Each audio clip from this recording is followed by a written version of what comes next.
Hello friends, so guys आज मैं बात करने वाला हूँ एलजी के न्यूएस्ट 1080p यानी कि एक फुल एचडी गेमिंग मॉनिटर के बारे में, जिसके अंदर हमें 100 हर्ट्ज का हमें रिफ्रेश रेट एंड 24.5 इंच का हमें मॉनिटर देखने को मिलता है, जो कि हमें एलजी का 25MS500 करके जो मॉडल है जो कि हमें देखने को मिलने वाला है। एंड फ्रेंड इसके अंदर हमें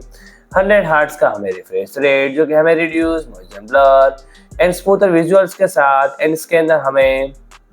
250 निट्स का हमें ब्राइटनेस, 1001 का हमें कॉन्ट्रास्ट रेशियो एंड 5ms का हमें जीटीजी रिस्पॉन्स टाइम, एंड ये हमें डिसेंट इमेज क्वालिटी के साथ, एंड साथ ही में हमें everyday task and multimedia entertainment के लिए जो मॉनिटर है जो कि हमें देखने को मिलने वाला है, जिसके अंदर हमें आईपीएस पैनल जो कि हमें 72% हमें NTSC कलर गैमट के साथ, एंड इसके अंदर हमें इंटरफेस यानी कि हमें कनेक्टिविटी पोर्ट्स के अंदर हमें HDMI 1.4 पोर्ट, एंड साथ ही में हमें 3.5 का हमें हेडफोन जैक जो कि हमें हेडफोन कनेक्टिविटी के साथ, एंड फ्रेंड कुछ इस तरह के बेसिक फीचर्स जो हमें देखने को मिलने वाले हैं। तो फ्रेंड्स आज के लिए इतना ही। एंड फ्रेंड इस तरह से अगर आपको हमारे